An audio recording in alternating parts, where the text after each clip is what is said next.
Sabtu, tanggal 13 Maret tahun 2021. Bupati Sumba Timur Bapak Christopher Praying dengan resmi membuka Sekolah Tenun Ikat Pahikum berbasis komunitas. Pusat unggulan Tenun Ikat Pahikum. Sekolah Tenun Ikat mengajarkan bagaimana cara dan proses untuk mendapatkan sebuah hasil tenun ikat Sumba yang terbaik. Sekolah Tenun Ikat yang diprakarsai oleh Rispro, Dr. Arianti Inahunga.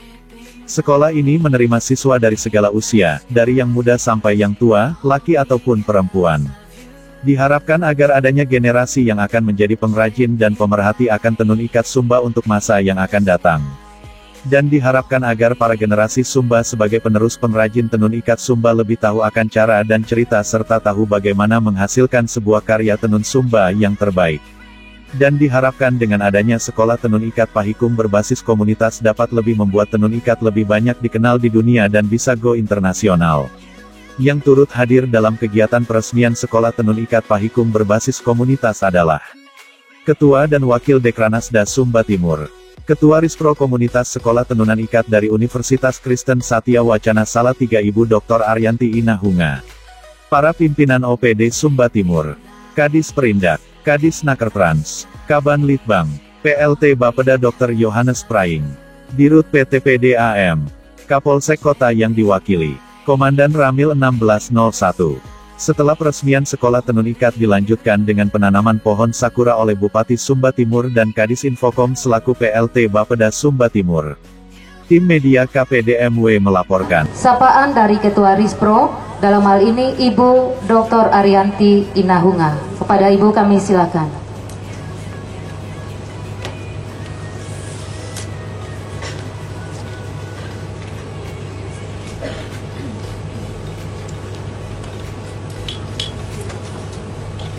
Terima kasih untuk waktu diberikan.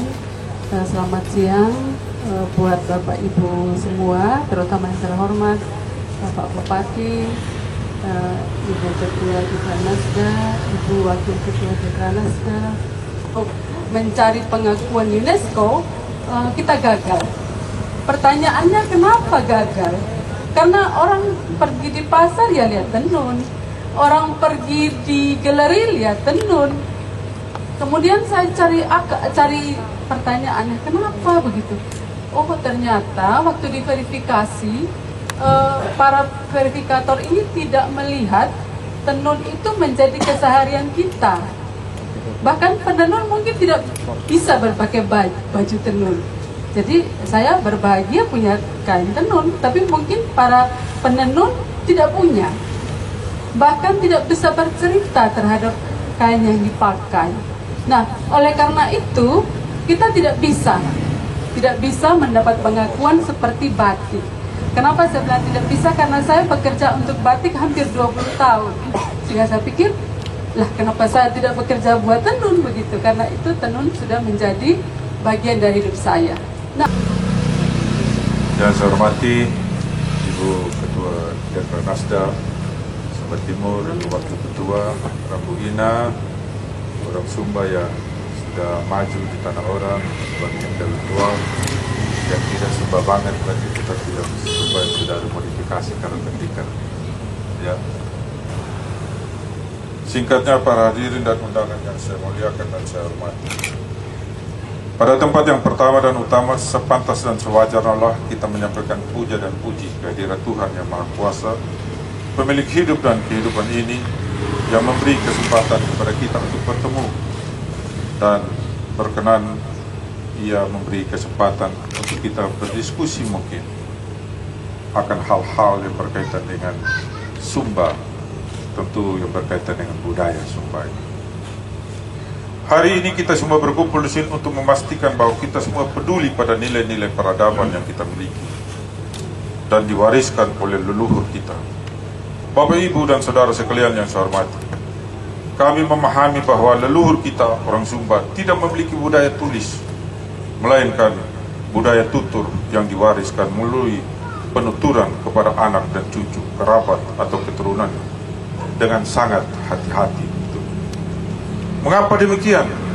Oleh karena penuturannya di samping melalui sastra Sumba, juga implementasinya melalui simbol-simbol yang ia tuangkan pada sehelai kain yang diproses dan akan ditenun oleh kaum perempuan Sumba.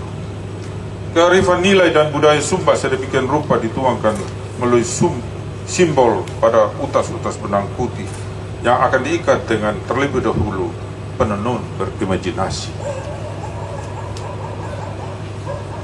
dan mengaktualisasikan lukisan imajinasinya di atas helaian benang yang ia kehendaki dengan terus mengacu pada nilai-nilai yang diyakini oleh leluhurnya sebagai pesan kebenaran. Jika engkau ingin membangun, engkau harus tetap berpijak pada budayamu, sebab jika engkau tidak berpijak pada budayamu, engkau sedang membangun di atas awang-awang. Saya tidak bisa membayangkan kalau kita sedang membangun di atas awang-awang. Lambang perjuangan dan keperkasaan melalui gambar seekor kuda dan seekor anjing. Njara pakalitimu, ahu pakariam. Lambang kepimpinan dengan simbol ayam jantan dan bebek betina. Ama manu inareni.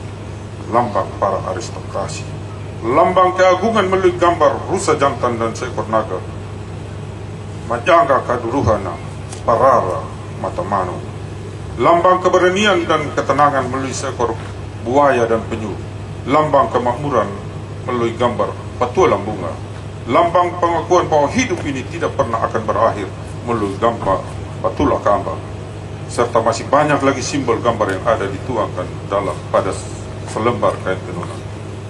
Pada lipatan tengah selembar kain tenunan Sumba, gambar atau simbol yang diletakkan adalah gambar yang mengakui keberadaan Tuhannya, yaitu gambar Patula Ratu, Kaheli Mandamata, Uma Mandabuki, atau Suarga Loka.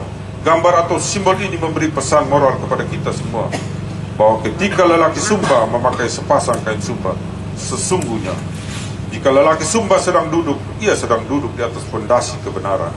Dan ketika lelaki Sumba itu berjalan, sesungguh dia sedang memikul kebenaran pada pundak.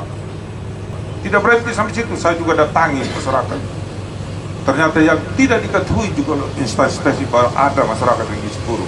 Saya temui yang hidrosephalus, yang kepalanya membesar. Saya foto, saya kirim pada teman saya yang pernah dulu, ini juga kesaksian Ibu Pendeta, ketika saya memenangkan pertarungan dan saya mau dilantik, dia bilang, saya menghadiahkan sebuah Pajero Sport 2020 untuk kawan. Saya tidak kerja proyek katanya, karena kalau saya pancing di Sumba Timur itu sama saya pancing di got, dia bilang. Saya biasa pancing di lautan lepas. Oh syukur, puji Tuhan. Tapi jangan dikasih Pajero Sport, saya bilang. Jadikan susu dia, jadikan vitamin, jadikanlah dia itu bantu masyarakat muslim. Puji Tuhan, Ibu Pendeta. Ya, kemarin ketika saya melihat itu, saya menghubungi dia. Saya bilang ini ada yang hidrosephalus. Dan ketika dia berkoordinasi, kami berkoordinasi dengan instansi teknis. Ternyata bukan hanya satu yang ada. Ada banyak puluhan bahkan ratusan di Sumba Timur ini.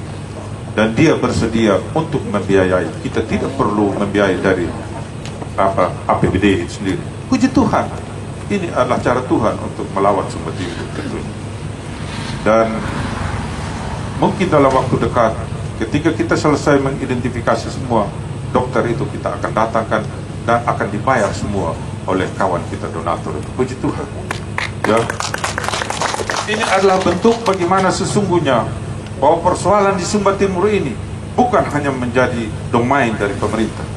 Saya selalu dari panggung ke panggung saya katakan bahwa kita harus pastikan bahwa kita menerapkan good governance. Good governance itu adalah 3 pilar dalam pemerintahan, kepemerintahan yang baik. Yang pertama adalah pemerintah, yang kedua dunia usaha, yang ketiga masyarakat sipil. Hari ini juga kita lihat dunia usaha BUMD dari PAM yang menyerahkan sebagai bentuk komitmen terhadap pembangunan Sumba Timur. Terima kasih Ibu Direktur. Ya, kita juga berterima kasih kalau masih ada, katakanlah sebenarnya kalau lebih kepala dinas perindak lebih peka, lebih naluri jalan, jangan hanya undang ini, undang juga bank-bank. Ya. Oleh karena itu, saya juga dalam 100 hari ini waingap waktu Sumba Timur berhias. Ya, berhias itu bersih, hijau dan asri. Bersih itu apa? Kita harus pastikan tempat kerja kita bersih, rumah kita bersih, kantor kita bersih, semua di mana-mana harus bersih. Ya, kita harus pastikan. Hijaunya apa? Hijaunya itu harus tanam dan tanam. Ya, terus terang Ramuina, kami wajibkan kami di kantor pemerintah, kalau ada 50 orang pegawainya, tanam 50, one person one tree. Ya, one family one tree. Jadi rumah tangga yang baru nikah, saya suruh mereka di spenduk, kalau dia bisa menunjukkan bahwa dia sudah menanam, baru kasih dia akte perkawinan. Kalau dia belum tanam, jangan. Nah, buat dia minta maaf. Ya, kita harus pastikan itu. Ya. One community, one forest, katakanlah. Kita nanti juga harus pastikan bahwa paguyuban ini, ya, kita harus pastikan di tempat yang menjadi lahan-lahan pemerintah itu lahan-lahan negara, kita harus pastikan kasih kesempatan untuk orang bisa menanam dan menanam. Ya, puji Tuhan kalau bisa menjadi hutan yang kecil. Tentu bagi saya ada yang pro dan ada yang kontra. Ya. Tetapi yang penting bagi saya, yang penting niat kita benar, niat kita baik. Kalau niat kita baik, niat kita benar, apapun yang kita lakukan pasti direstui, pasti diberkati. Itu saja yang saya yakini. Oleh karena itu, Bapak Mama, saudara-saudara sekalian, apa yang diharapkan oleh Rambu juga tadi bahwa pekerjaan salah satu kita harus kerja dalam sistem. Yakin Rambu bahwa dalam salah satu misi kami adalah mandiri budaya itu sendiri. Hari ini kita wujudkan. Terima kasih Rambu sudah menjadi bagian dari perwujudan RPJMD kami. Ya. Jadi dalam visi kami itu adalah sehati, sejahtera, harmoni dan tertib. Sejahtera di bidang ekonomi, sejahtera di bidang politik, sejahtera di bidang sosial, sejahtera di bidang budaya. Sejahtera di bidang budaya itu orang bebas berimajinasi, orang bebas untuk menuangkan berbagai hal yang dia mau lakukan, orang bebas berekspresi. Itu adalah bagian dari sejahtera dan harus harus mandiri dari karakter atau budaya Sumba sendiri. Karena dalam budaya Sumba, dalam pitutur tidak ada yang bias, tidak ada yang salah. Semua itu penuh dengan nilai. Semua itu penuh dengan nilai. Semua yang penuh. Oleh karena itu dia sangat menjaga keseimbangan kalau orang Sumba itu. Dan Bapak Ibu saudara-saudara sekalian, hal yang terakhir yang saya mau sampaikan, saya sudah membaca Ibu Ida tadi malam, ya, MOU antara pemerintah Kabupaten Sumba Timur dan Satya Wacana. Ini sudah oke. Cuma dalam pengaturan implementasi program yang masih menggelitik saya di pasal 5, hak kekayaan intelektual. Hak kekayaan intelektual kita tidak usah diskusikan, menjadi hak intelektual rakyat Sumba Timur. Begitu. Karena dalam klausal itu masih bahwa bisa para pihak, bisa juga salah satu pihak atas dasar kesepakatan. Tidak ada lagi seperti itu. Final bahwa menjadi hak kekayaan intelektual masyarakat Sumba Timur. Oleh karena itu, Bapak Ibu saudara-saudara sekalian, dengan memohon berkat dan pengasihan Tuhan Yang Maha Kuasa atas dukungan dari kita semua yang hadir pada siang hari ini, Sekolah Tenun Ikat Pahikum berbasis komunitas sebagai pusat unggulan tenun ikat Pahikum di Waingapu, saya nyatakan dibuka dengan resmi.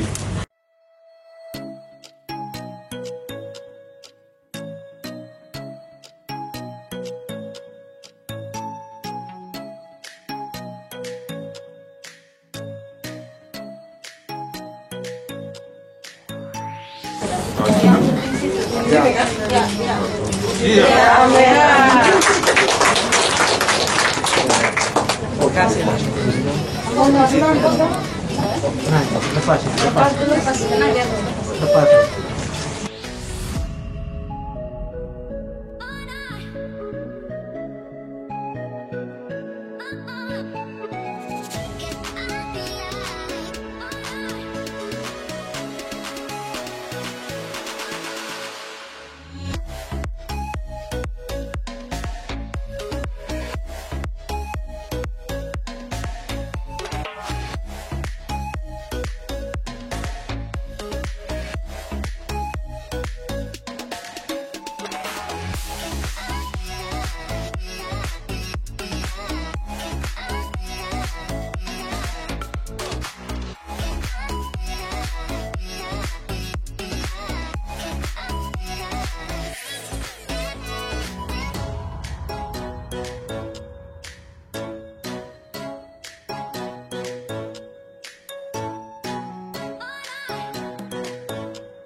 Tuhan.